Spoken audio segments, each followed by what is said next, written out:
All right, there we go. We're streaming live. Good morning, good afternoon, good evening to all, and welcome to the side sessions of the third UN South Asia Forum on Business and Human Rights. This session will focus on corporate capture in South Asia, new service, cases of resistance by people's movements, and recommendations for a UN binding treaty to regulate corporate activity. It will be hosted by the International Network for Economic, Social, and Cultural Rights, an organization with over 200 members. This is one of several side sessions leading up to the plenary forum from March 28 to 30 in Dhaka, Bangladesh. A note that this session, as you already know, is live streaming on YouTube and is being recorded currently. We are so glad to have you here. As we get started, I have two things for us to keep in mind during the session. One, again, we would love to see you. So if you are asking a question or speaking during the session, please do turn on your webcam. And for questions and comments, feel free to type them directly into the chat, or you can use the raise hand function you'll find on Zoom. Moderating today's session is Mona Sabella, the Corporate Accountability Coordinator at ESCRNet. Mona, over to you. Thank you so much. And thank you to UNDP and others who have put a lot of effort into organizing this event. It's a pleasure to be with you all. Unfortunately, Emily couldn't make it today, so I hope I can manage this moderation solo. But luckily, I have great panelists today who will be speaking to us about a really important issue that we have been working on for the past few years. And that is related to stopping corporate capture and ending corporate impunity. And one of the ways that we have been pushing for that is through the adoption of or promoting the adoption of a legally binding instrument to regulate corporate activity and to ensure that there is a stop to the phenomena of corporate capture that we see manifesting in so many aspects of our lives. So for example, in the last couple of years, we have focused on how corporate capture has impacted our right to life and our right to health in the context of the COVID-19 pandemic, and in the context of how pharmaceutical companies and different corporate actors have essentially prioritized once and again their profit making over our health. So in a comic series on corporate capture, we focused in one of our episodes on this issue, and I will later on put this comic series links in the chat. And in our other episode on corporate capture, we also focused on the issue of corporate capture of the United Nations, where we see more and more, unfortunately, multilateral spaces being taken over by corporate elites, big conglomerates of corporations who are trying to manipulate and monopolize the conversation at the UN level to steer it away from talking about our human rights and talking about public interest to ensuring that profit making is continuing to be at the top priority of their agenda and of the agenda of governments at the UN and so on.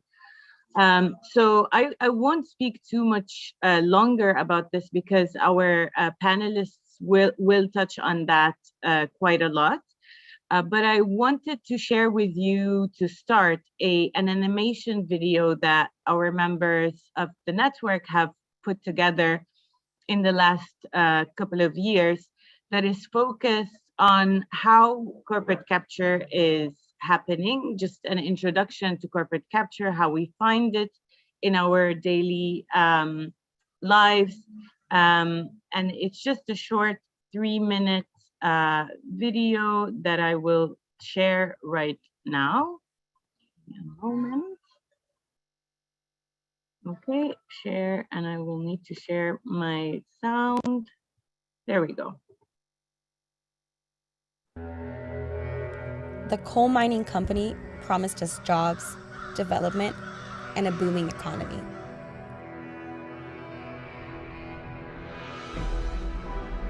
Some of us did get jobs, but life became harder, with little control over our daily schedule. And soon, our baby got sick, with no signs of getting better.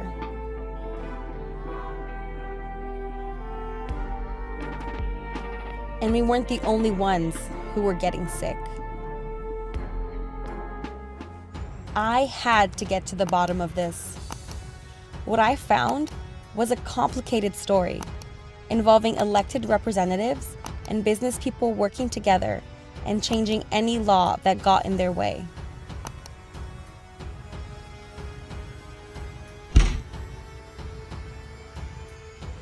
This problem is bigger than me. I knew I had to join with other voices to be heard.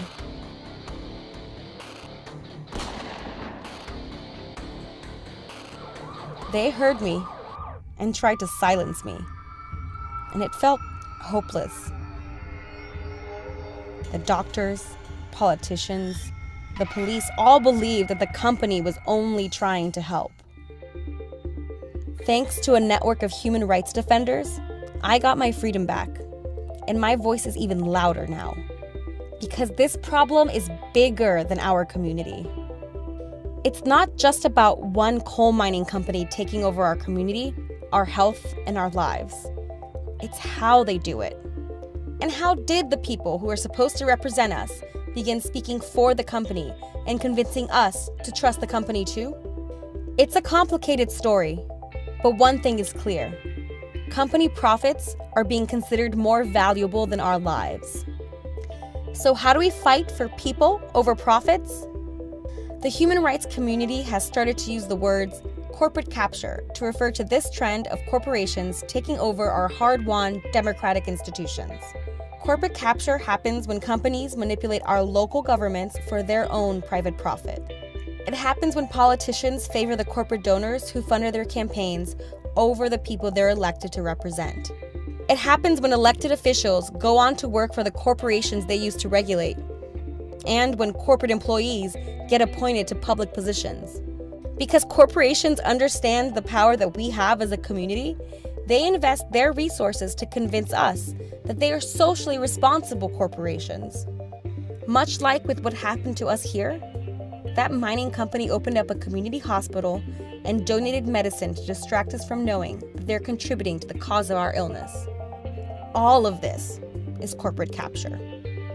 Together, we must start exposing corporate capture and demand that our governments do their jobs and protect our rights. Do you think you've seen corporate capture happening in your community? Share your story by answering this short survey at escr-net.org/cc.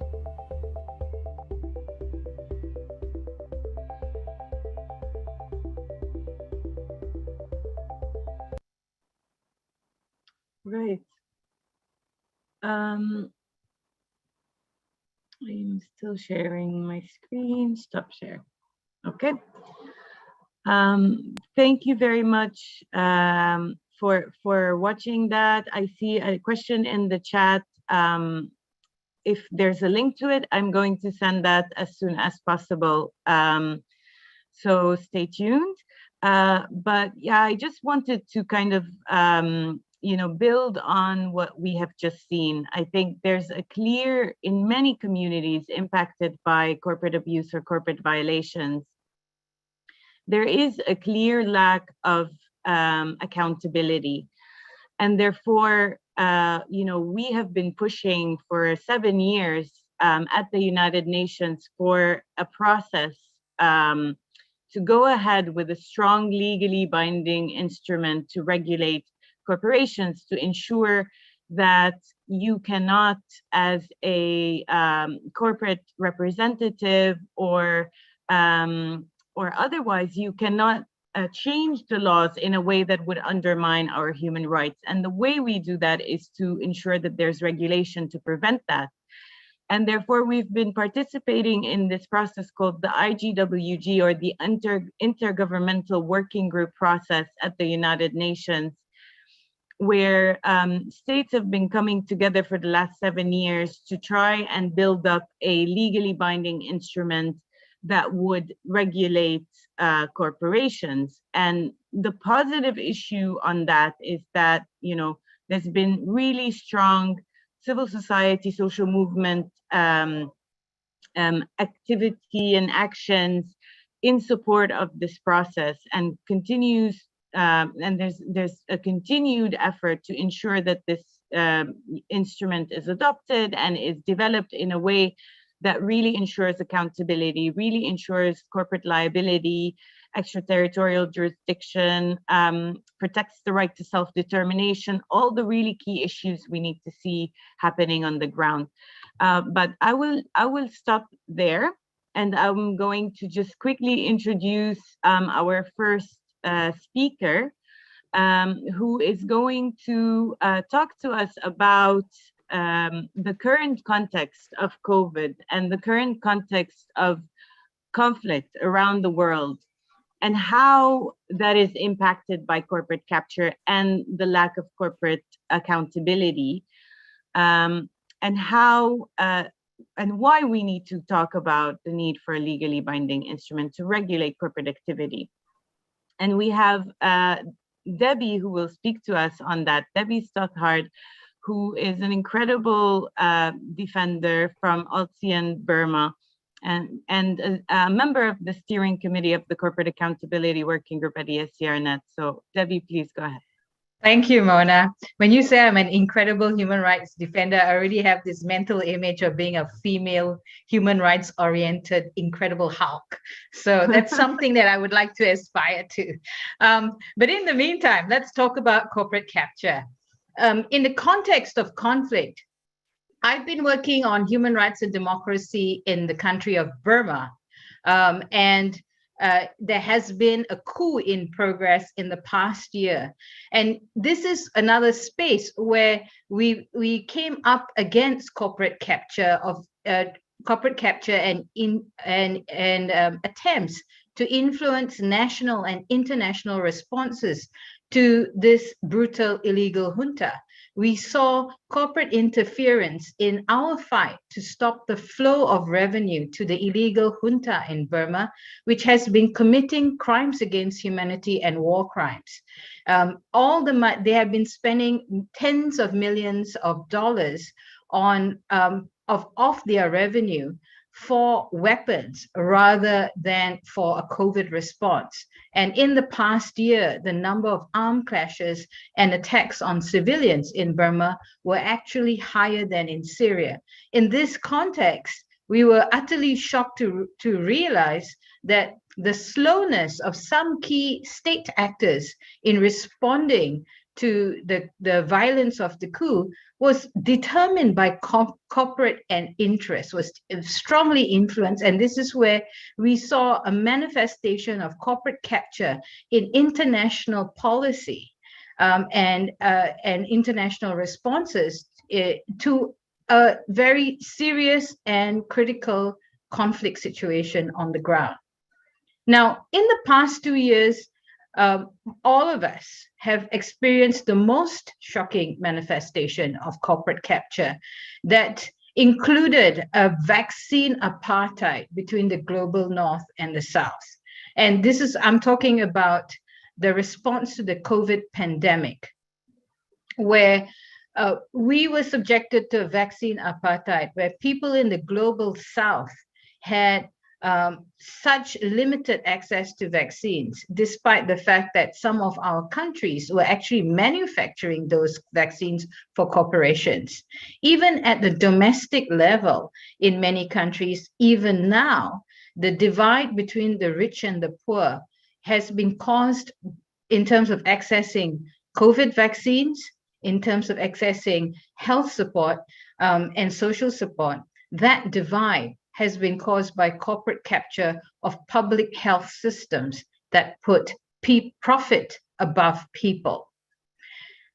Since we are in South Asia today, it is important to note that last year, India suffered a disastrous shortage of vaccines. We saw on mainstream media the tragedy unfolding before our eyes, the mass graves, the incredible panic and yet also courage trying to deal with the situation. The supreme and tragic irony of the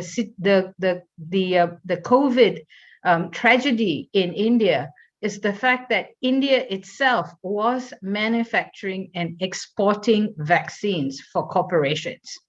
So I think if there's one case in point that we understand at the visceral level how corporate capture threatens all of us, I think it would be the situation in India last year.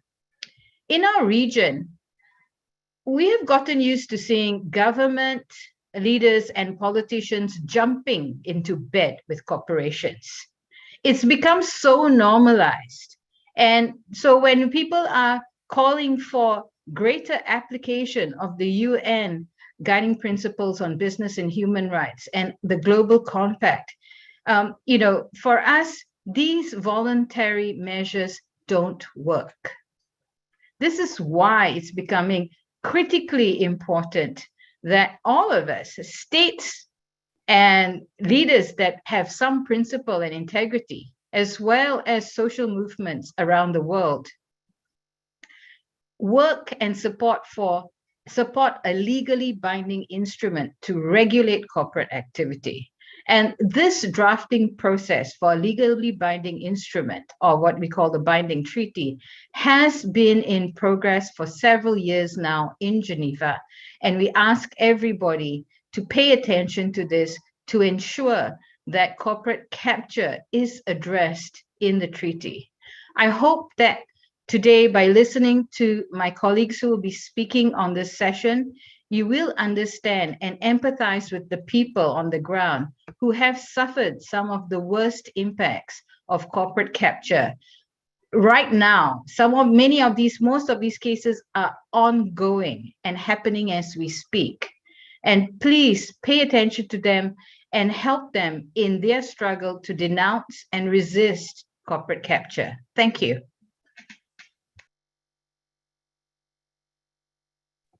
Thank you so much, Debbie, for that really powerful, clear intervention.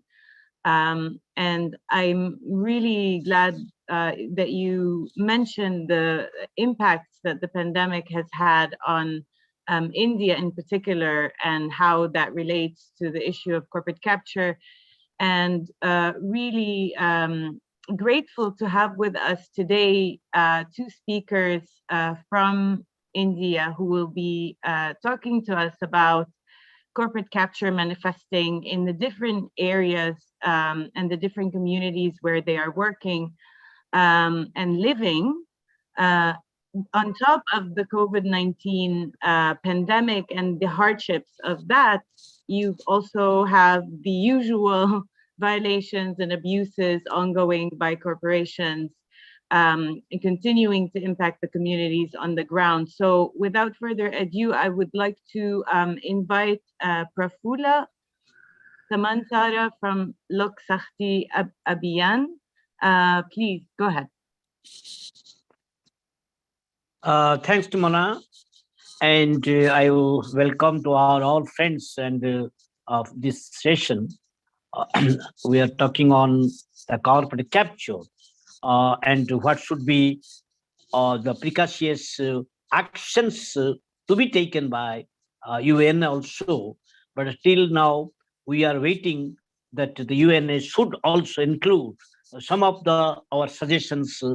We have been demanding that how to protect the human rights when the corporates come to invade our resources and the countries like many whether developed countries or the poor countries.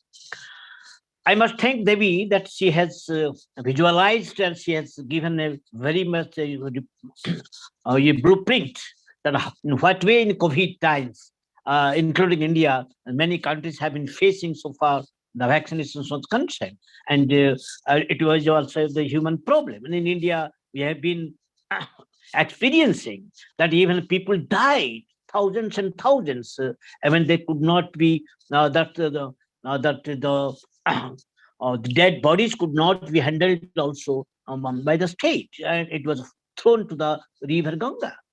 So now I would like to draw attention of our friends, and we people should like how to fight the corporate capture. In India, even in COVID times, there was restrictions, there was lockdowns, but government of India, especially the,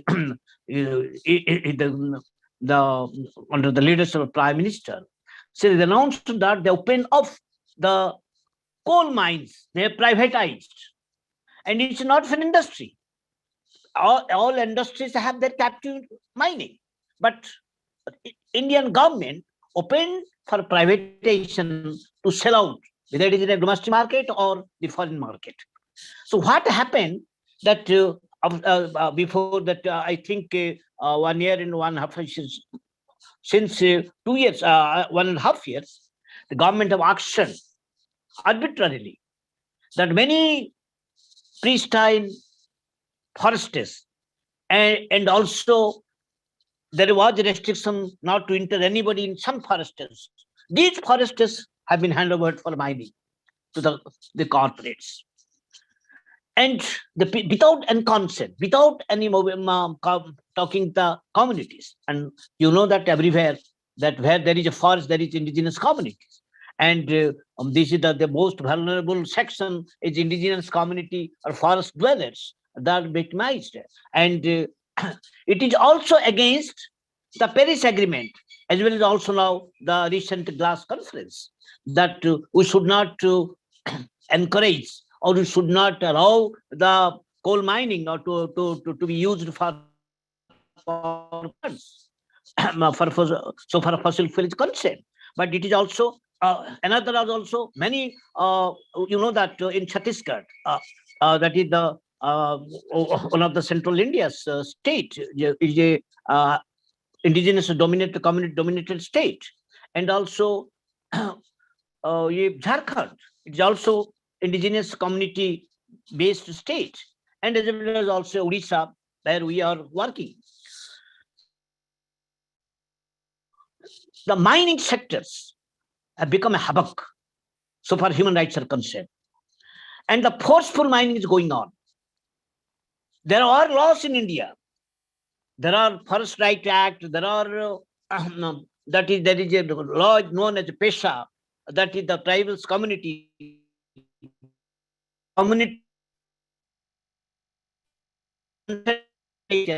even 13, our Land Acquisition New Act, that says that 80% of people, that is the land losers, have to cannot be land acquisition.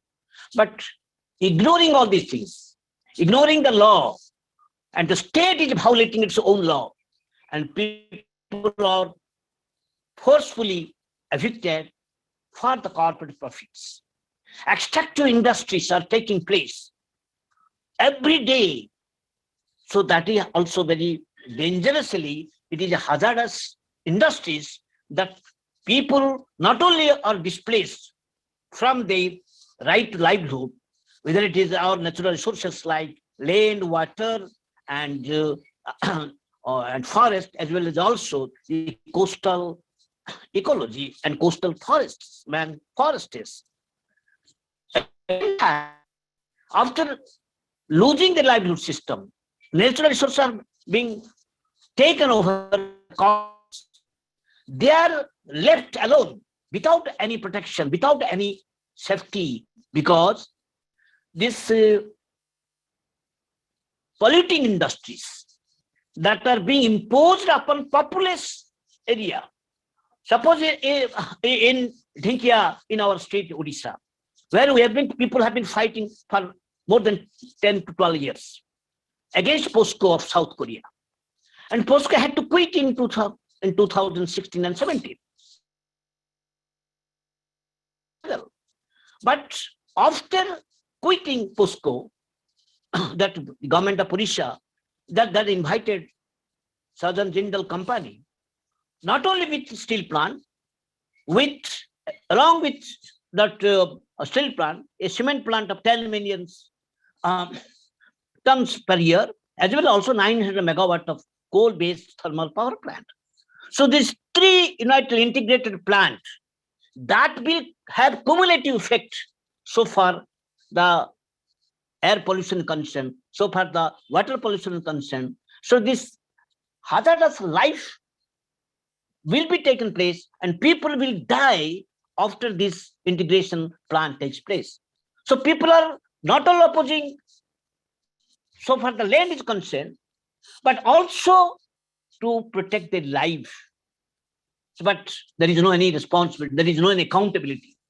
The government, though the government of India said is a democratic state, but everything is arbitrarily taken, and where the corporate comes to capture, whether it is a mines or land for extractive industries, that police and the governance, totally governance, whether it is a bureaucracy, bureaucrats or police, even the political people, they are being captured by the corporate, and they instruct and they dictate against the people's rights over the resources. Even the people do not get any freedom to enjoy their rights over. The right to speak, right to dissent, right to protest has been taken away. So this is happening also in Chhattisgarh, Hasdev forest area, the longest forest. It is happening in also many parts of our country. Because the government of India is working blindly for profit-making corporates, and the resources are handed over every day undemocratically to the corporates, and the human rights being violated every day. So far, their right to livelihood, right to habitat, right to culture, right to protect their life and decision. So things are going on like this. That is why, and in India also, you know it, that there are many institutions that are like the human rights commissions in India and the states also. But today, because of the corporate capture, because of the governance controlled by the corporates, because of the politics controlled by also even many big corporates, so the human rights commissions have become a part and parcel of establishment. Many people's movements are not heard by the commission because they are with the corporates also, with the people in power. So automatically the violation of human rights are being ignored. Many were, and especially with the indigenous communities. And also the people, those are marginalized people, those are living and those are depending upon the natural resources, whether it is a coastal resources or a forest resources, or especially the farming land. So this is highly essential that we have to globally campaign and also have to speak before the UNO. Our agenda must be very clear and clean that United Nations should have some provisions, some consciousness in the world that they can intervene where the human rights are being violated, where there is right life to livelihood, and even many agreements of ILO are being violated. So then they can intervene, and that there must be some binding principles that the governments have to follow it. Otherwise, we can't depend upon only to speak that the governments are democratic, they are no, or democratic, even the democratic governments are violating their own principles, own laws, violating the existing laws in favor of people because of corporates. So the corporate capture is very, very much dangerously that attacking the human civilizations. So that is why we are being committed how to fight out. We fight out. People are fighting, but police action are taking place. They are taken to jail. The lathi charges are being taken mercilessly, and also the fighting took place. You know that within the last 20 years in India, in Odisha itself. Prafula, thank you so much for In that. 2006, 12 people have been shot dead. Yes, I am going to end it. So 12 people have been shot dead, and more than 100, the indigenous communities people have been killed by police firing because of corporate capture, because of people resisting the corporate capture. So my appeal that let us have a common agenda, and let us also approach and also campaign that UN should have some principles, binding principles to control, to monitor, and also fix accountability upon the corporates where they are going to invade our resources. Thank you all. Thank you. Thank you so much, Prafula, for that powerful intervention. I really thought your message about the need to give power to the people and the need to ensure that the UN is giving power to the people and prioritizing our rights and the public interest is extremely key to the conversation we are having today. And I wanted to hand over to Prashant next to talk to us about the ongoing repression of rights of people in Odisha.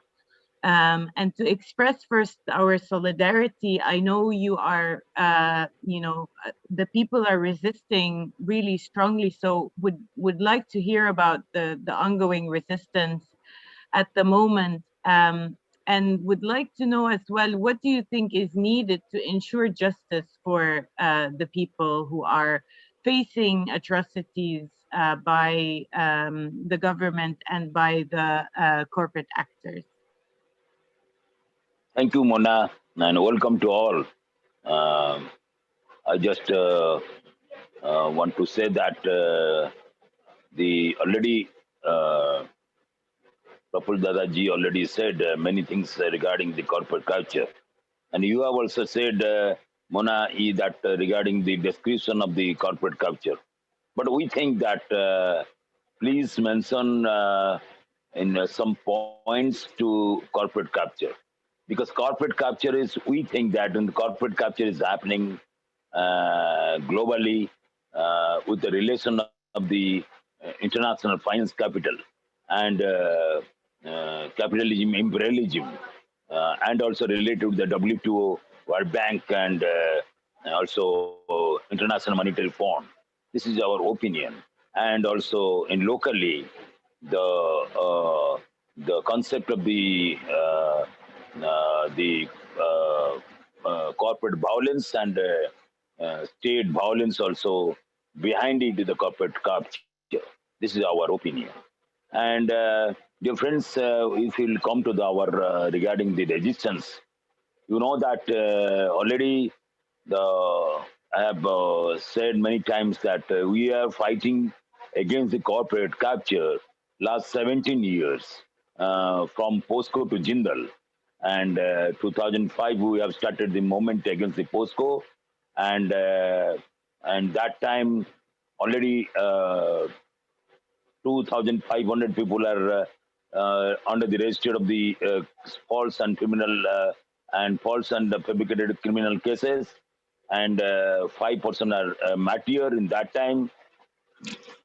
And also in the 2011-2013, government forcefully land acquisition in our area, 2,700 acre land in 2011 and 2013. And of course, after the strong resistance and also solidarity of the different national, international organization like ESCRNet, POSCO compelled to return and return and also stop their project in our area. And in 2017, they have withdraw their project.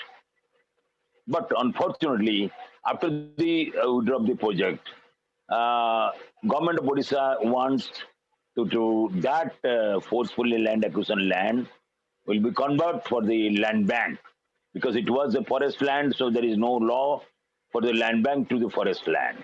So again, we oppose against the concept of the land bank to forest. So, but in 2018, government has transferred to this land, I mean the 2007 acre land from POSCO to Jindal. And after that, we start the struggle against the Jindal last 3 years. And dear friends, unfortunately, government want to establish via JSW Jindal the steel plant, cement plant, and also the captive port, and also the this thermal power plant. And for your information, in 2020, government has given three iron ore mining to the Jindal from the proposed POSCO Jindal project to it's a distance 400 kilometer distance in Keonjhar district, and also chromite mining in the Sukinda area. So they are already started this proposal process for the proposal illegally, because we oppose that, and we say that without prior information, without consent and consultation from the village assembly, how a project will be established in any particular village. So government is not listening. Government is not obeying to the the PRI institution. I mean the Panchayat Raj institution, and forcefully government want to establish this project in our area. We oppose this. We said that without village assembly consultation, you should not establish any project. This is illegal, completely illegal. But government is not listening, and government already started last 3 months from December 4th, 2021 to till today for repression on the people and false and fabricated criminal cases. Every day, every day from the every day against the people, case to case against the people every day. We saw that every day, because already within 3 years, 50 case criminal case has already lost against the our people, because you remember that 400 criminal cases already and pending from the POSCO moment. Now already in the 50 cases going on. So people are really harassed by the repression, because it's a democratic, peaceful, non-violence movement. But government is and corporate through the corporate and Jindal, through the police, they are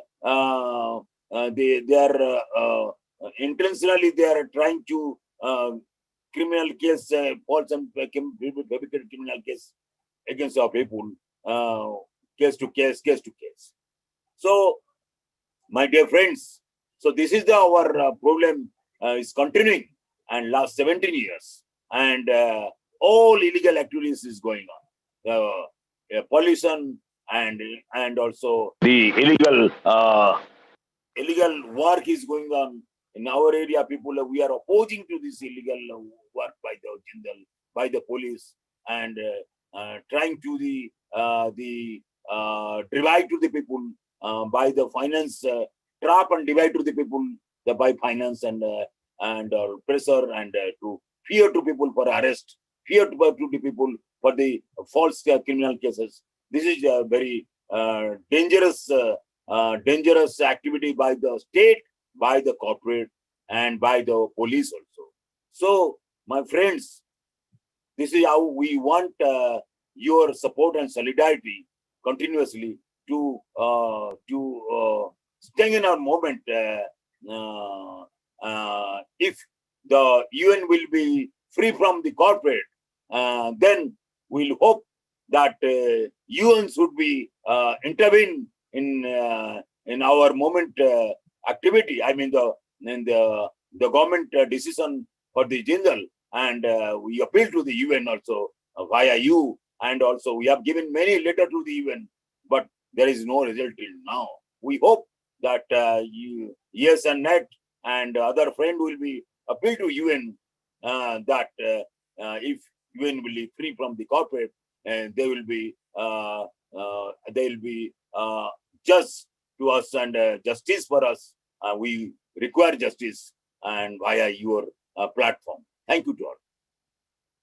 Thank you so much, Prashant. I really appreciate all that you have shared with us. And what we have heard from you and Prafulla are real examples of how communities are facing corporate power on the ground, but resisting with even more power. And we continue to support you and express the solidarity with you, but we need the system to change, and we need the UN and other multilateral bodies to really prioritize the people, not corporations, not profit making, but the people.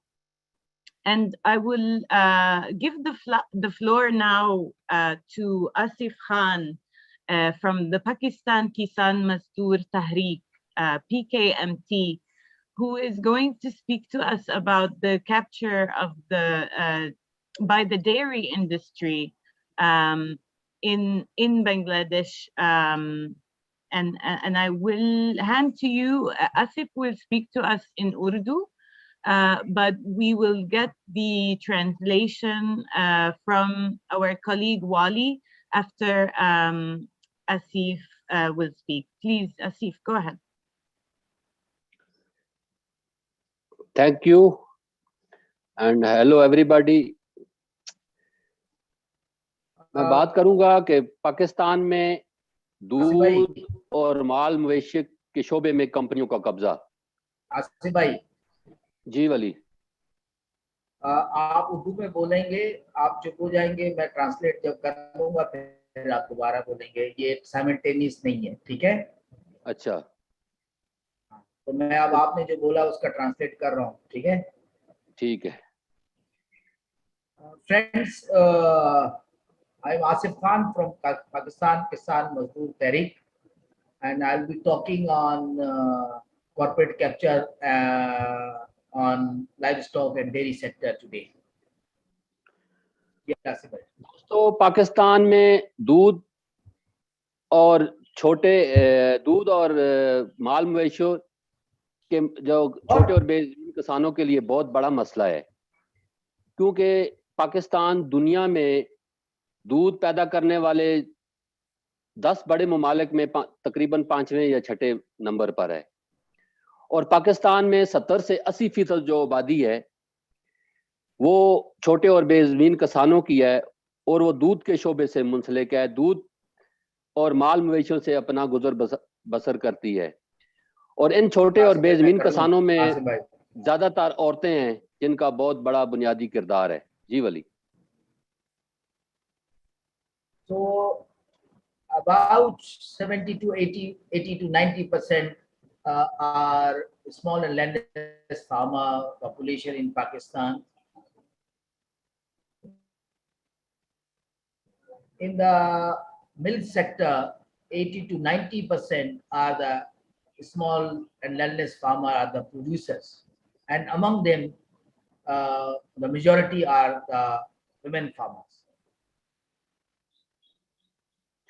Dairy कंपनियां अब इस कोशिश में हैं कि ताज़ा दूध को मंडी से हटाकर सिर्फ और सिर्फ डब्बे का दूध फरोख्त किया जाए। जी वली। Now the dairy corporation are in a attempt to grab the dairy sector, dairy market in Pakistan, and replace fresh milk with the packaged milk. अच्छा, इसमें जो शोबे हैं, इसमें कॉर्पोरेट शोबा है। ट्रांसनेशनल कंपनियां बैनुल अक़वामी तजारती मादों की मदद ले रही हैं कि दूध की मंडी को अपने कब्जा में ले लें।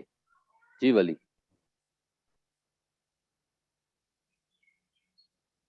the transnational corporations are using international trade laws to gain control of the dairy sector. Details of the trade laws and institution are given below.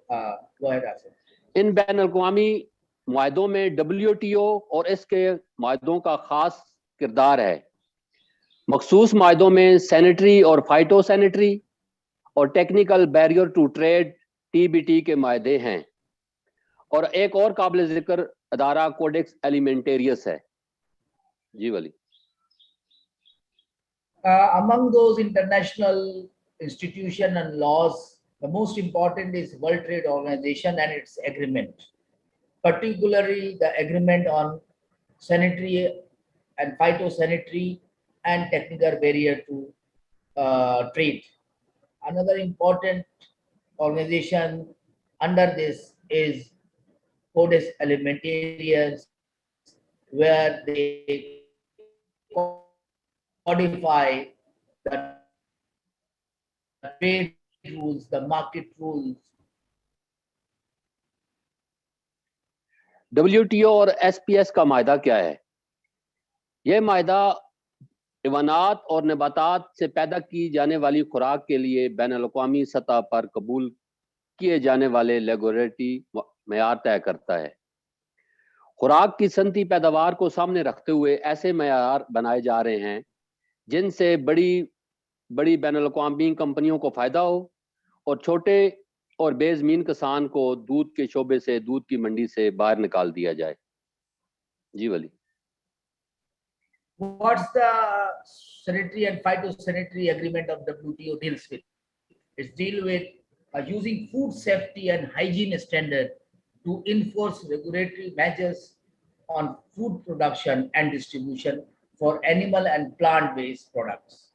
It's also implement on homogenized standard model of industrial food production that benefit corporate producers and push small producer out of the market.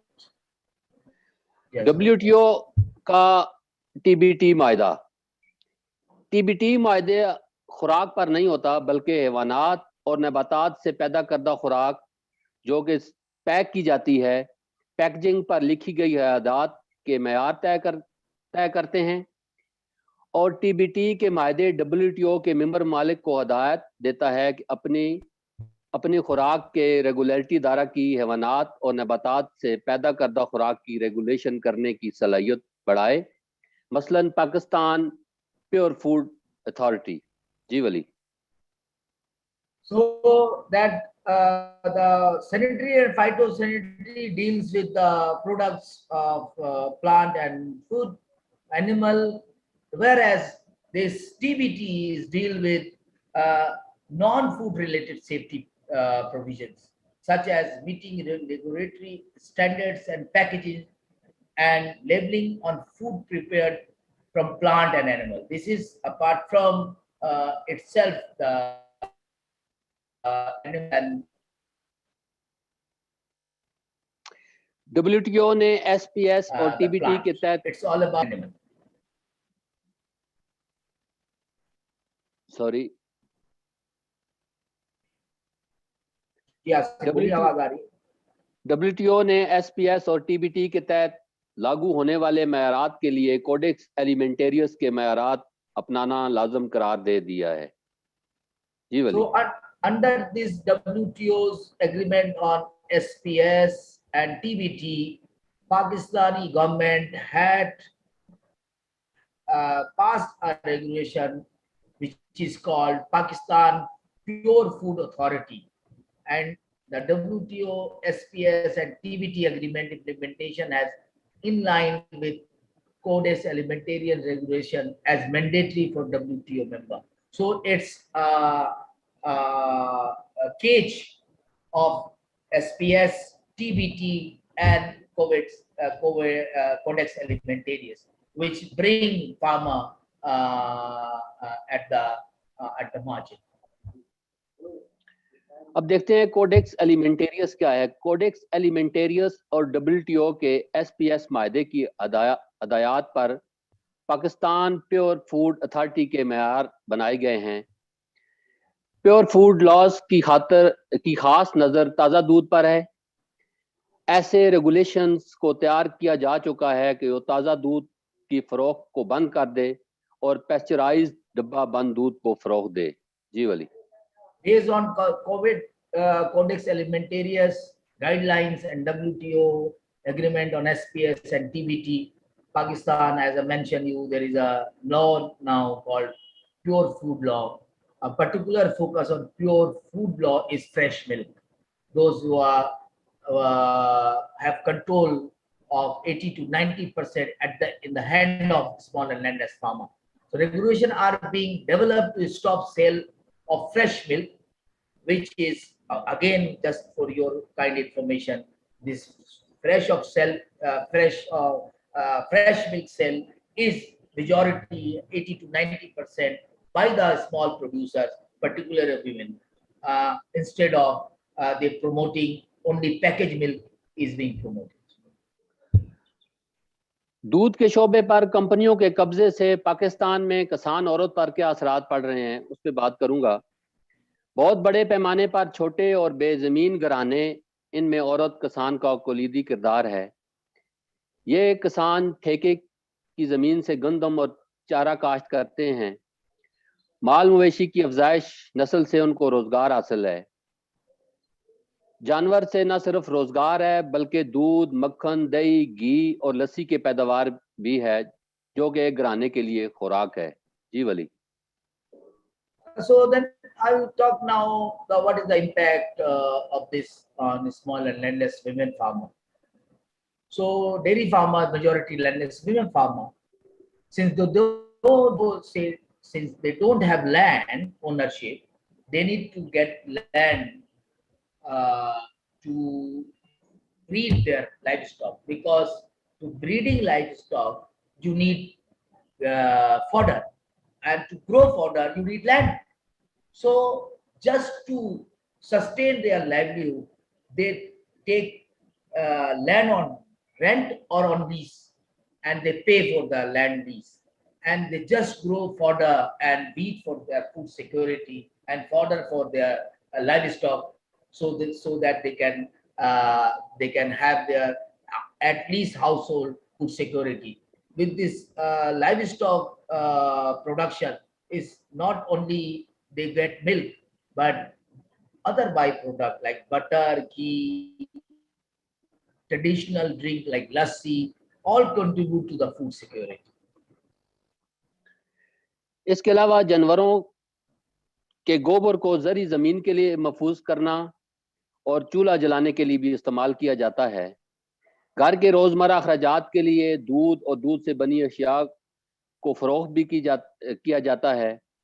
दूध के शोबे पर कंपनियों का कब्जा के नतीजे में औरतें अपने रोज़गार और तहफ़्फ़ुज़ खुराक से महरूम हो जाएंगी, जिसमें बेपनाह गुर्बत और भूख में मज़ीद इजाफा होगा। जी वली। Apart from this byproduct, as I mentioned earlier, the cow dung, the organic manure, is also used for the fertility of the land, and also for the energy of the house. So they use they also sell milk so that they can have some cash for the household daily expenditure. In a nutshell, if the dairy sector succeeded in corporate capture, women will lose livelihood as well as food security, leading to further increase in poverty and hunger. अब सवाल यह है कि खालिस खुराक के कानून किसके लिए लागू किए जा रहे हैं। पेस्चराइजेशन पॉलिसी पर अमल दरामद तो कॉर्पोरेट शोबा के लिए फायदा है। अगर अवाम की सेहत का ख्याल होता तो पीने के साफ पानी की हिफाजती मेयार पर पहले काम होता। इस वक्त तकरीबन सारी पाकिस्तानी अवाम को पीने का साफ पानी मैसर नहीं है। जी वली। I think connection is so. What was talking about, for whom this pure food law in Pakistan? Why they are imposing pasteurization policies. Is it really to safeguard for the people's health or to safeguard corporate interests?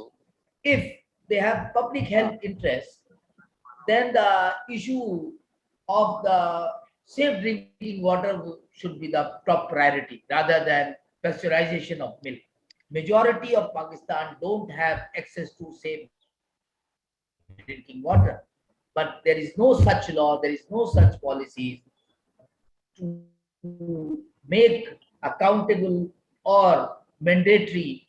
So each citizen of Pakistan should have safe drinking water. This is not the agenda of the government. They just follow the corporate agenda and they make pure food law for fresh milk so that dairy sector can be given under the corporate control. कंपनियां दूध और दूध से हासिल होने वाली अशिया मसलन मक्खन, घी, दही और पनीर पर कब्जा करना चाह रही हैं और दीगर शोबों में शामिल हैं टेट्रा पैकेजिंग, चारे और बीज का शोबा, माल मवेशी का शोबा जिनमें जानवरों की खास नस्लों को फरोग दिया जा रहा है, जो पाकिस्तानी बहुत आला नस्ल के जानवर हैं लेकिन उनको ख़त्म करके बाहर से लाए जा रहे हैं, और मसनूई तरीका बराए अफजाइश नस्ल। जी वली। So what is the interest of corporations for this pure food law under WTO's agreement? They want to capture dairy sector and byproduct of the dairy sector, which is butter, ghee, yogurt, cheese. Apart from that, this is also corporate sector is also have eye on tetra packaging for the production, seed, livestock, especially the animal, and artificial insemination. That is imported semen is being brought to Pakistan from many of the developed countries, especially USA, to crossbreed with local breed, so that the livestock have more milk and more meat. So this commodification of livestock and food sector is being underway, and that is we try to expose that. Pakistan के दूध और माल मवेशी के शोबा से जो मुंसलिक कंपनियां हैं, उनमें दूध पर जो कब्जा करना चाह रही है कंपनी, उसमें नेस्ले, फ्रीजलैंड कंपनियां, एंग्रो, माल मवेशी और जिनियाती मवाद की बरामदात में वर्ल्ड वाइड, साइरिस, बोविटेक, सोलो एग्री पाकिस्तान, पाक जैसी कंपनियां शामिल हैं। चारा में एग्रीमैक्स, वांडा और चारे के लिए बीज, टेट्रा पैक कंपनियों का दूध के लिए डब्बे। जी वली। So which are the corporations are involved in dairy sector? Most importantly is Nestle, of course, worldwide everybody knows, and French Land Compagnia, which is earlier is a local company called Angro. It was one of the big corporation. Now French Land Company are taking over to Angro.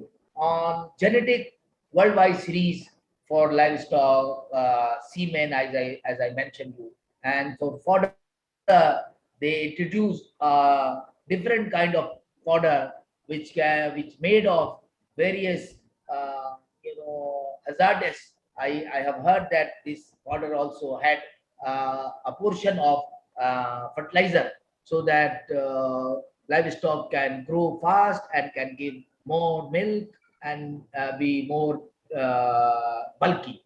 And on packaging, there is a company called Tetra Pak, which is doing the packaging, most of the packaging work.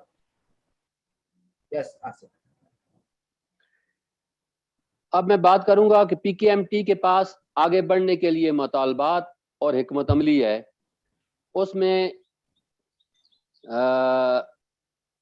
ज़मीन की मुनसफाना और मसवायाना तकसीम और तमाम पैदावारी वसाइल पर छोटे और बेज़मीन किसानों का अख्तियार, किसानों बिलखसूस किसान औरतों का मंडी पर अख्तियार। जी वली। Then what we are fighting for, what we are struggling, and our campaign is, since livestock and land is very important, and majority of Pakistan is landless, so a lot of feudal structure entrenched here. So we demand and we struggle for equitable land distribution, right to own and control over land, livestock, and all kind of productive resources. Establish market led by small farmers, particularly women farmers. And when I say we say it, it means the market should not be in control of the corporations. WTO के ban अल-अक़वामी सतह पर नाफज करदा तहफ़्फ़ुज़ खुराक के यकसां मयारात और आज़ाद तजारत पर मबनी खुराक और ज़राअत की पॉलिसियाँ हम मुस्तरद करते हैं। मुकामी आबादियों की जी We reject and we campaign against WTO enforced international food safety standards and all neoliberal food and agriculture policies. मुकामी आबादियों की तर्ज ज़िंदगी को मद्देनज़र रखते हुए तहफ़्फ़ुज़ खुराक के लिए ऐसे मयारात तश्कील दिए जाएं जो कि खुराक के मुकामी निज़ाम और छोटे पैदावारी ग्रोह खासकर छोटे बेज़मीन किसान मर्द औरत के लिए मुफीद साबित हों। जी वली। Locally contextualized food safety standard, appropriate and democratic for local food system, not homogenized international standard by the WTO and its agreement.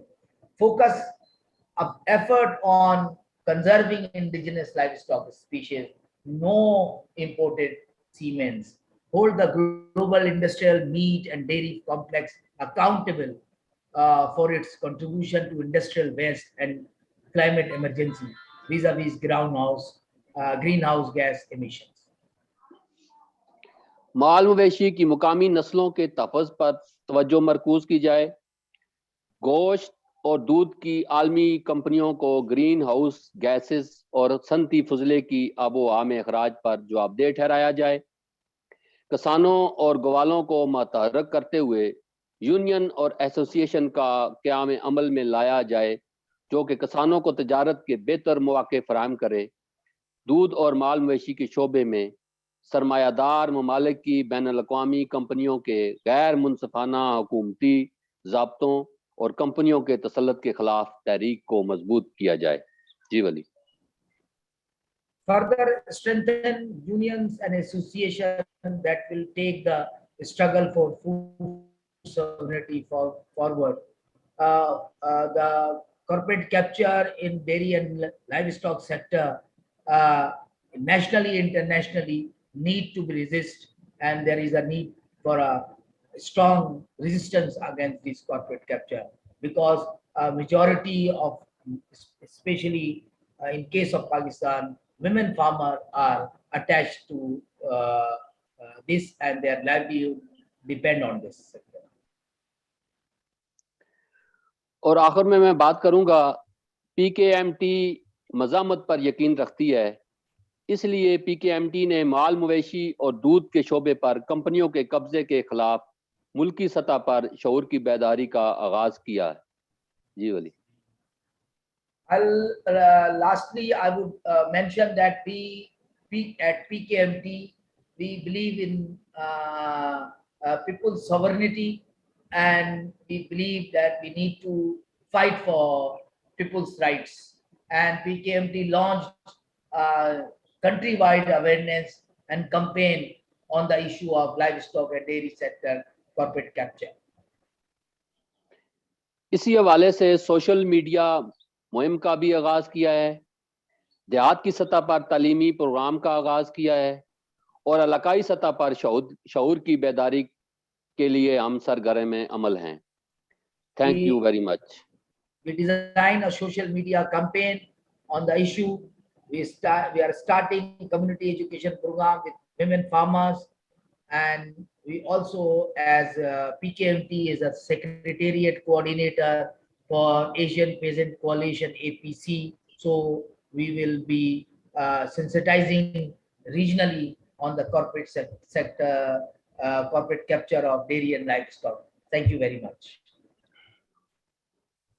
Asif, thank you so much for that presentation.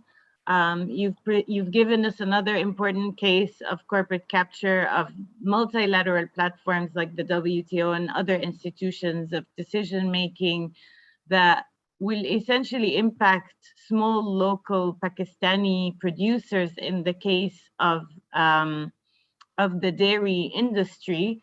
And impacting the livelihood of the communities so that big producers of milk that you have mentioned can continue making their profits. And that is not acceptable. So thank you for bringing that to us.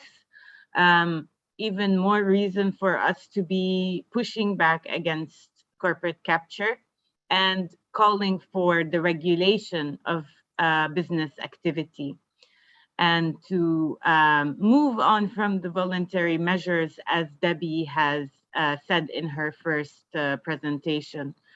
So our final presentation on a case will be from Håkon. Håkon, please tell us about the case of corporate capture in Bangladesh, and particularly impacting the Bagda farm community. Please go ahead. Hello, Johar, and good evening from Bangladesh, everybody. I'm Kokon Suitan Murmu. I'm an indigenous people's human rights defenders, and I belong to Santal community, and I'm originally from North Bengal of Bangladesh. And I want to share with you a case of eviction of Santal indigenous communities from Sahibganj Bagda farm. And you have already seen the video yesterday, and I think you have learned many things from that particular video, which you have seen, and we have made it. And you have seen the video that the perpetrators are the state-owned agency, the police, local administration, the magistrate itself, the detective branch of police also involved, and local administration, and also the local parliament member himself, as well as the local leaders. They also involved in that particular cases. I mean the mainstream communities. And what is the result of that particular cases? And 3 Santal dead, more than 27 injured, and more than 15,000 people are evicted from that particular places, and they didn't get any remedy. And the people who are dead, government still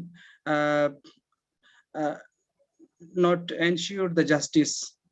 And the Santal people, they lost the complaint and cases, and the police bureau of investigation, they are first investigating the case, and after 3 years they made a probe report, and interestingly they have not mentioned the main culprit name, I mean the parliament member of that particular area. So the Santals, they denied, and they have again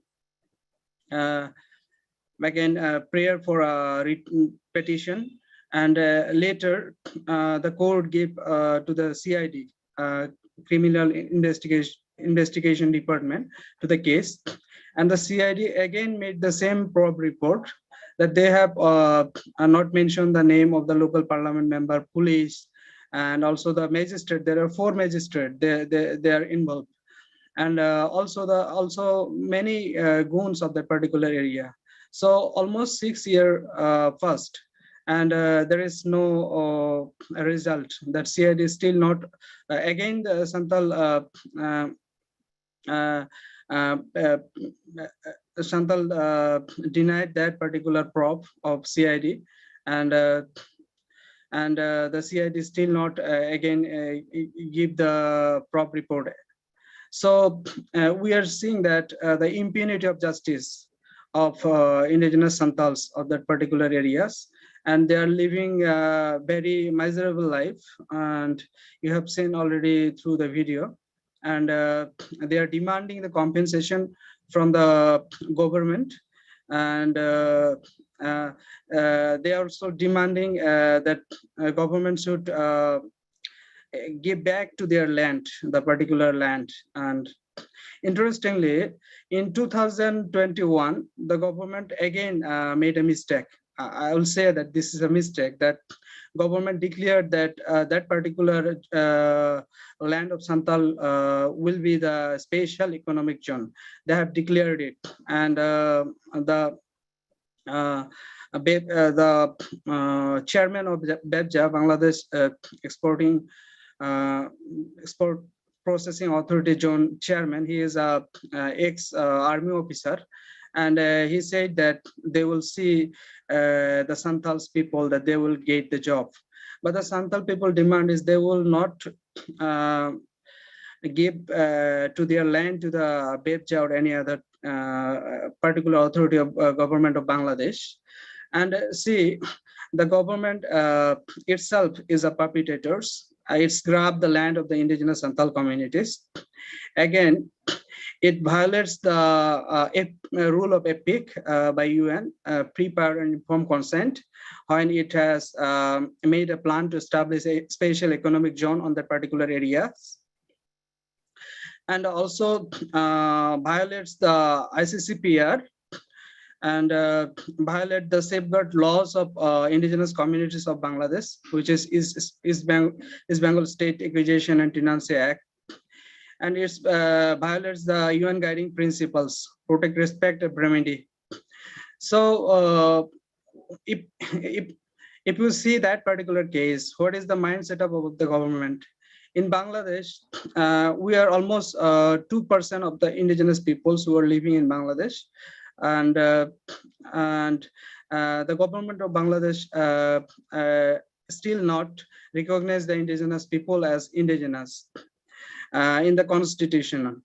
And you know, in Article 6, that it's mentioned that all people of Bangladesh should be treated as Bengali, but we are indigenous, more than 50 indigenous communities living here, and their number is more than 30 million. So you see the mentality of the government.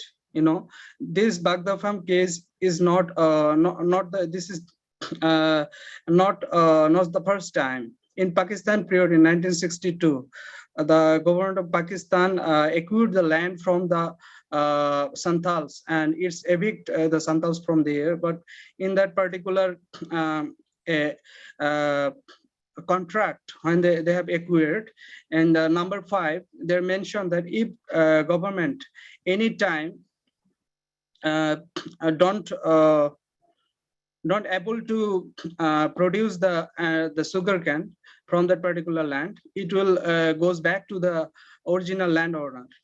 So in 2004, the state-owned sugarcane company is layoff, because and after the layoff, its production was closed, and the authority of that particular sugarcane company, they have give list to the local political leaders, the influentials, and they also give to the sublease, and they produce another crops like pulse, rice, and everything.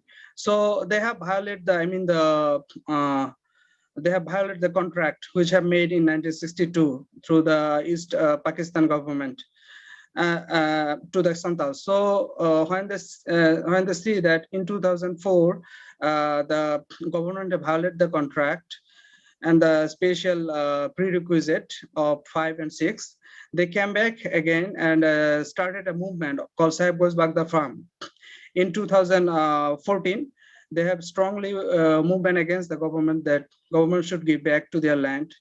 And in 2016, 6 November, they have attacked the land of Santals. And the joint forces, RAP,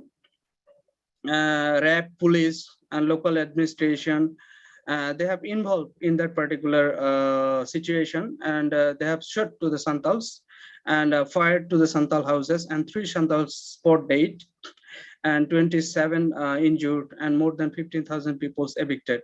So this is the case. So in Bangladesh, this is an example of land grabbing by the state, but we can share with you the another cases of Chittagong Hill Tracts. There are many cases that grabbed by the government as well as the army and their agencies, and they are involved in it. And also there are many companies, they have grabbed the land of the indigenous peoples of Madhupur Gaur, that also the Sylhet divisions, by the producing the rubber as well as the another timbers, which is alien species in Bangladesh, and they have project to the government.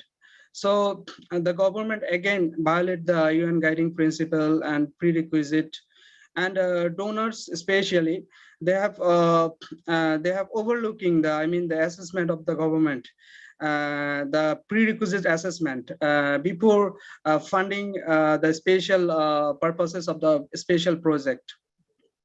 Even in the World Bank project, even in the project of the ADB, and the indigenous peoples are very rich. Even in Bangladesh, where the indigenous peoples are living, in the plain land here in North Bengal, there is the indigenous peoples who are living that they have the coal and minerals, and and in the forest areas, Chittagong Hill Tracts, there are a lot of resources, So when the project came and donors came, they are trying to investing, and they're trying to set up the special economic zones. So you see, if we go to the government, they're denying us through the they are not giving us the constitutional rights. They're trying to evaporate us from this particular land in Bangladesh. In 1947, more than 40% in the minority communities are there in Bangladesh, but now in already they have evaporated, and all less than 20% peoples are here. So where the peoples are going, more than the 50% of the indigenous communities of plainlands, they are migrating to the neighboring border, India and Assam. So we people are very much vulnerable, and we are trying to request the government through our mass protest demands every time that it should implement the Chittagong Hill Tracts Peace Accord 1997 that made by the indigenous peoples of Chittagong as well as the Bangladesh government to settle their problem. It should fully implement it, and we from the plainland indigenous peoples are demanding that establish a separate plainland commission for plainland indigenous peoples to resolve the problem of land, because there is a lot of historical background, like the Enemy Property Act of 1965, and also the East Bengal State Acquisition and Tenancy Act, and the indigenous peoples ran a term as Enemy Property Act still now, and they have the government grabbing the indigenous people's land. Why the war ended in 1965 between India and Pakistan, and the indigenous people are still treating as enemy here in Bangladesh. So it's not valid. So thank you, Mona. So we are trying to say that government should implement the Chittagong Hill Tracts Peace Accord and establish a separate plainland commission for indigenous peoples, and recognize the indigenous peoples as indigenous in Bangladesh here. And we are requesting the donor agencies and UN that they should observe the government of Bangladesh different plans and positions papers, as well as they have already signed every like the ILO convention and many other conventions of the UN. So why they are not respecting and the UN guiding principles? They should respect the UN guiding principles. So thank you very much. Thank you everybody. Juhar. Thank you. Thank you so much, Khokon, for that. It was really important for us to hear about the what the Santal people are facing at the moment, and it's not acceptable. We shouldn't accept it. And as you're saying, we should be pushing back against it. We should be taking action against their forced eviction and other abuses and violations that they are facing, including threats to their lives. And I really encourage you to watch the video that I shared in the chat. It's very impactful and very comprehensive in terms of what the people are facing, particularly in the context of Baghdad Farm. So I know we don't have a lot of time left, so I'm gonna ask Bobby if you could make some short remarks about why we need a binding treaty, and in a way, maybe to give us an example of where another international mechanism has been adopted where corporate capture was pushed against. And, you know, is it possible for us to really regulate corporations, please? Yes, thank you so much, Mona. And in interest of time, I will be very brief, but I'm so inspired and also, agitated, angry also to see how corporate capture is manifesting in so many countries in our own region. And of course, in our so close to the state I am in India. So coming straight to the point, I would like to say that that voluntary type of measures do not work, have always failed for corporate to regulate corporate activities, especially in context of business and human rights. And that is why we need legally binding mechanisms. And if you look at the history of Global Tobacco Treaty, the World Health Organization Framework Convention on Tobacco Control, FCTC, from late 1990s, there has been so well documented strong interferences of tobacco industry to dilute, water down, defeat the progress which governments were trying to advance to save lives from tobacco use. And to the extent that governments decided to have Article 5.3 as part of the Global Tobacco Treaty to stop tobacco industry interference, and these guidelines were adopted by the governments, including all the governments in Asia Pacific except Indonesia, because Indonesia has not ratified the Global Tobacco Treaty yet, and we do hope it does soon. So that tobacco industry interference must be stopped in health policy. And on Article 19 is also part of the legally binding Global Tobacco Treaty, which talks about liability of tobacco industry, legal and financial liability of tobacco industry. So so this is a good precedence, and no wonder that governments in other spheres and of course civil society activists have asked and lobbied and requested their own governments to advance measures in ensuring that a corporate capture within United Nations treaty processes, within UN processes must stop, must be kicked out, to corporations must be kicked out of the public health policy or public development policy making. But at the same time, liability measures should also be advanced. So if you look at UNFCCC processes, if you look at the UN binding treaty processes on business and human rights, or if you look at the pandemic treaty processes or discussions which are going on, you will find that these voices, these demands are emerging, and they are so valid demands, and they have been echoed by so many activists who just spoke. I know the time is running out, but very, very important to kick the industry out and hold them accountable on the make big polluters pay principle.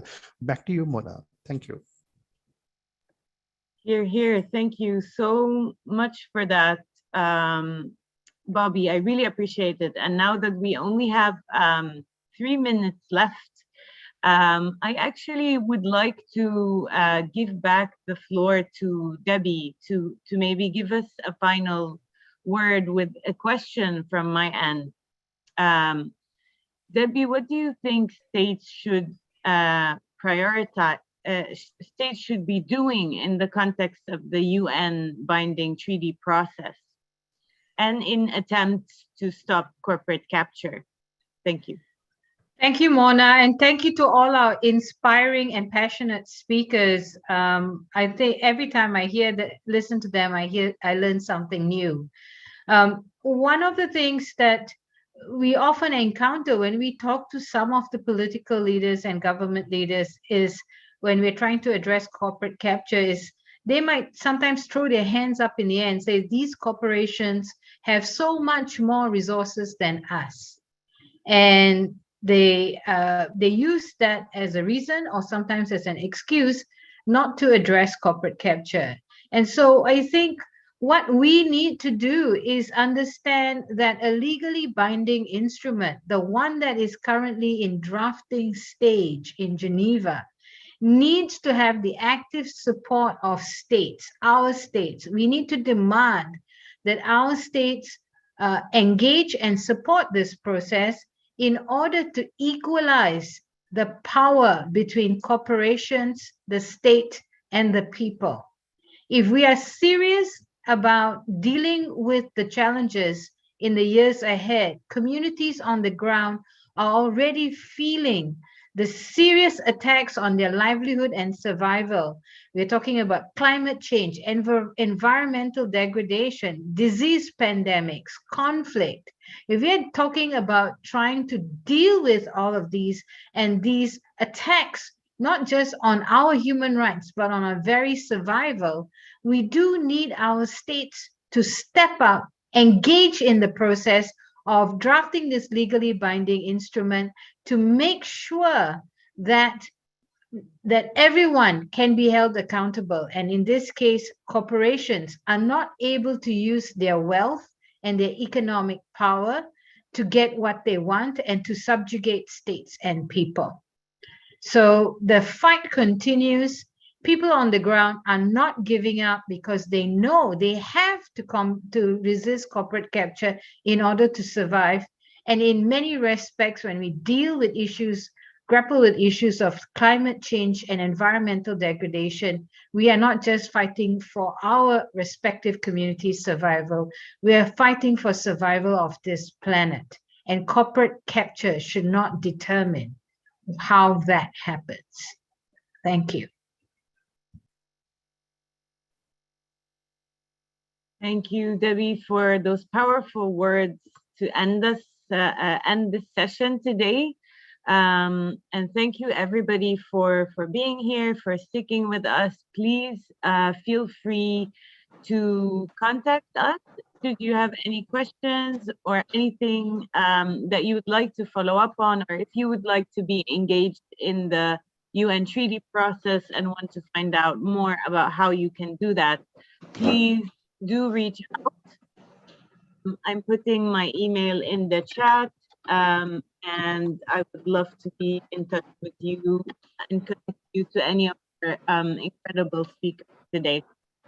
So thank you, and thank you very much to Tandemic and to the UNDP for coordinating this and organizing it, and to Bobby for really inspiring us to do this event and pushing us forward. So thank you.